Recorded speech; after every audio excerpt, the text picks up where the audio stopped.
Hi. I'm going to try out a different intro for this episode. If you have not seen this and you clicked into this video for some reason, please go watch this movie, come back and watch this. I want to stop sounding so dismissive in my intros, so. Hey, at least I'm not like, hey, like, subscribe, do this and that and the other. Anyways, with all of that being said, let's review Burn After Reading. More like Burn After Watching. This movie is directed by the Coen brothers. This is the first movie of theirs that I'm reviewing, I believe. No Country for Old Men, The Big Lebowski, True Grit, and Fargo are four of their most iconic films, and they have several others. I don't know why I said that so forcefully. This one is underrated and my favorite of theirs. Probably a hot take, but it's my personal favorite of theirs. They also write their own movies, which is so impressive, and they're extremely meticulous in how their lines need to be delivered. If there's a ... in between words, you leave that gap. That's what I've heard. The Coen brothers were writing this movie simultaneously when they were writing No Country for Old Men. That's a movie I need to review at some point. They would rotate one day off, one day on, which that's interesting because they're opposing genres. So be able to switch on and off a dark comedy and then go switch on and off a dramatic thriller. That's impressive. I'm sure that was a lot of fun for them. This is the first time that I'm watching this movie. Not the first time, but the first time that I've actually gotten it. It's been confusing and I've never understood that the end was the end. I'm always like, oh my gosh, that's the ending. I'm always caught off guard by it. But not this time. I actually understood each scene, and if I missed something, I would go back and rewatch it and make sure that I take the notes and understand. We have Brad Pitt as Chad Feldmeyer, Frances McDormand as Linda Litsky, George Clooney as Harry Farrer, John Malkovich as Osborne Cox, Tilda Swinton as Katie Cox, Richard Jenkins as Ted, J.K. Simmons and David Raish play heads of the CIA. We open up on a global shot of Earth as we zoom way in, giving it this very CIA feel to it. The focus of the point of zoom is the CIA headquarters. Osborne Cox is being pulled into his superior's office, being demoted and moved to another department within the organization. Their reasoning is very transparent and weak, which causes him to storm out of the office, and he's quit. He has quit the CIA now. When he gets home, there's trouble there too, because he knows he needs to tell his wife, but she's way too overbearing and self-concerned to hear him out. She needs everything for the party that they're about to put on to be perfect. Smash cut to that Katie Cox. Nope. Smash cut to that party and Katie Cox is offering Harry some appetizers. This is my favorite acting that I've ever seen from George Clooney. The way that he talks about the goat cheese allergy that he has, and the way that he handles the cracker as he's meeting the other guests at the party, the camera just kind of rotates around them, and I'm fixated on George Clooney and his performance. Everything that he's doing physically, I could watch it on repeat, because it's done intentionally and brilliantly. It's very subtle physical comedy and timing. He even looks at the cracker like, meh, like when people are talking to him, he's consciously making these choices for this character. At the end of the party scene, we learn that Harry and Katie are having an affair. Osborne has no idea. He finally does tell his wife that he's quit the CIA, and how they're framed is amazing. She's in the foreground, looking into the mirror, and he's in the background, sitting on the bed. But they're making eye contact in the mirror. The Coen brothers pay attention to every single detail. They make a lot of their shots look like they could be paintings. Their filmmaking inspirations are very clear in their work. One of my favorite characters in the movie is the divorce lawyer that Katie Cox meets with in secrecy before Osborne can find out. He's actually in quite a few of the Coen brothers films, and sadly he passed away in 2016. He's in 2 scenes in this movie, but he makes me laugh with the subtlety in his performance too. The pacing and the scenes of this movie go very quickly. I had to keep pausing it just to take notes. Harry's experiencing some paranoia. He thinks he's being followed while he's on the run that he always needs to go on after sex. I should get a run in. Such a funny detail to give a character. Now we're introduced to Linda, who is at a doctor's appointment, wanting to get a bunch of liposuction done all over her body. The doctor is marking places that they could perform the surgery, remove the fat buildup, and I laugh every time at the doctor's reaction to Linda rambling. It's so relatable and doesn't even feel like a performance. He's, yep, okay. It feels totally natural. And Frances McDormand plays this character so well, as she always does. She usually does. Because Linda's so cringy. She makes her so cringy. And I know that Frances McDormand can't possibly be like that. So to see all the choices that she's making for the character is a lot of fun to watch. So we follow her for a bit. Now she's at work, which is a gym, a physical therapy center too. Chad is a personal trainer, and he's with a patient as he's being introduced to us, and I always forget about him stretching the patient's leg and like snapping a muscle or tendon. The guy's like, I just felt a pain in my ass. Chad's like, I gotta scoot real quick, but I'll be right back and we'll open up those hips.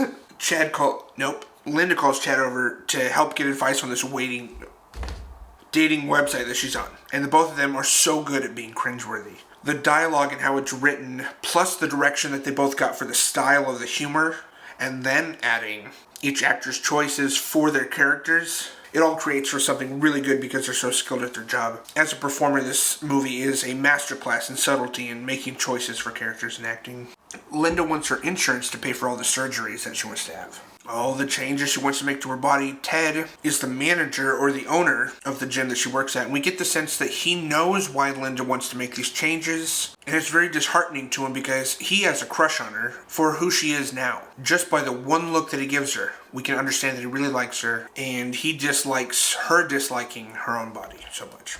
The scene where they find the CIA operative disc in the men's locker room, it's so funny to me because now they're in the office checking out the files, and the janitor just keeps repeating, it was just lying there on the floor. Chad is thrilled by this because it's raw intelligence. But Ted is freaked out. He wants nothing to do with this. Ted is also playing hardball when it comes to Linda and her surgeries. He won't authorize in advance for her salary, probably because he has a crush on her. He wants to tell her how he feels and about her wanting the surgeries, how he feels about that, but he knows he can't control what she does in her life. Chad shows up at Linda's place because he knows who the CIA disc now belongs to, so they decide to call him up. They call Osborne and tell him they have the disc and they would like a reward for finding it, and this is where things start to go really south.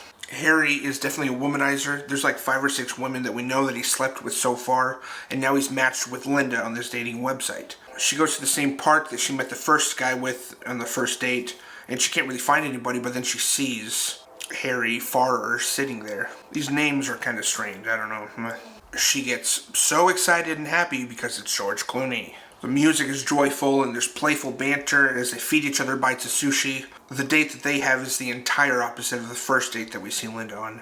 During their dinner, Harry mentions that he carries a gun, but that in 20 years of martial bodyguard service, he's never discharged his firearm. But should the time ever come, it'll be like muscle memory, draw, aim, fire, setting up what happens a little bit later. Chad goes to meet Osborne.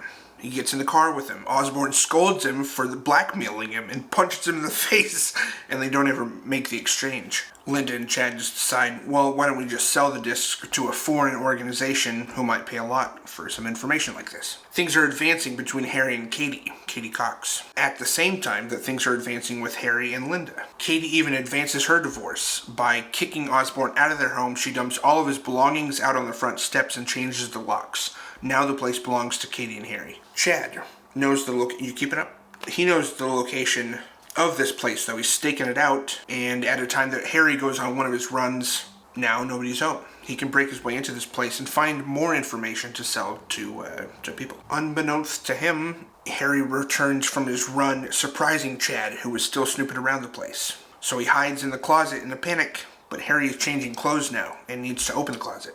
As he does, Chad peers out looking all friendly, trying to look as personable as possible. But the muscle memory kicks in, and Harry shoots Chad right in the face without a second's hesitation. He was totally correct about the training coming back into play. George Clooney plays it so real. He's panicking, freaking out. He didn't want to kill anybody. He prided himself on not having ever discharged his firearm. He's pissed at the guy. He's like, why'd you make me do that? It's such a bold choice from the filmmakers to not only kill off that character, but to kill Brad Pitt.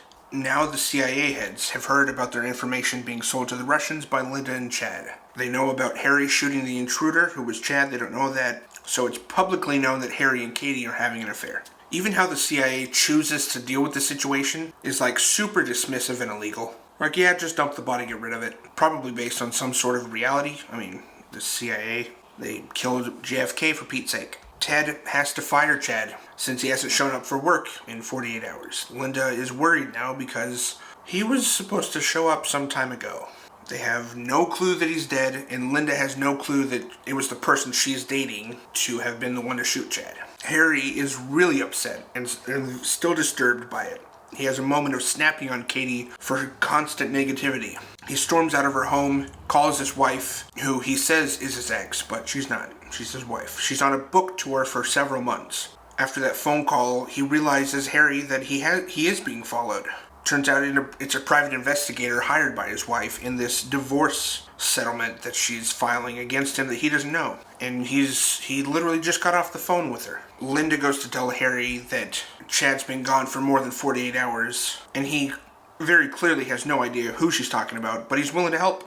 Unfortunately, she says something that triggers his ultimate paranoia because she knows where Chad was right before he disappeared. The exact location that Harry was when he shot Chad in the face. Everybody now seems to be after him. Now Linda's being followed. There's 2 cars and a helicopter all flanking her. We can assume that she's being arrested. Osborn is ready to get revenge on his wife. And that shot of him in the undergarments with the robe just carrying that axe, he doesn't give a crap. He's the one that breaks into his own home now because the locks were changed, and he pours himself a drink, but he hears something. And he goes down to the basement to find Ted snooping around because he also knew that Chad was there before he disappeared. Osborn shoots Ted to tie up that loose end. And the movie ends with the 2 CIA heads sitting there trying to make sense of the whole situation that's happened up to this point. They give us all the information we need to know. With Harry losing his mind, trying to board a flight to Venezuela, Linda is able to work out a deal with them if they'll pay for her surgeries. Osborn Cox was shot by a CIA guy as he was attacking Ted, and he's now in a coma, probably gonna die. J.K. Simmons' character is so funny trying to put the pieces together and forgetting some of the players in the game. Then the movie just ends after that summation. I think it's a very funny movie. It's almost like a comedic Mission Impossible. Like I'm talking about the very first one.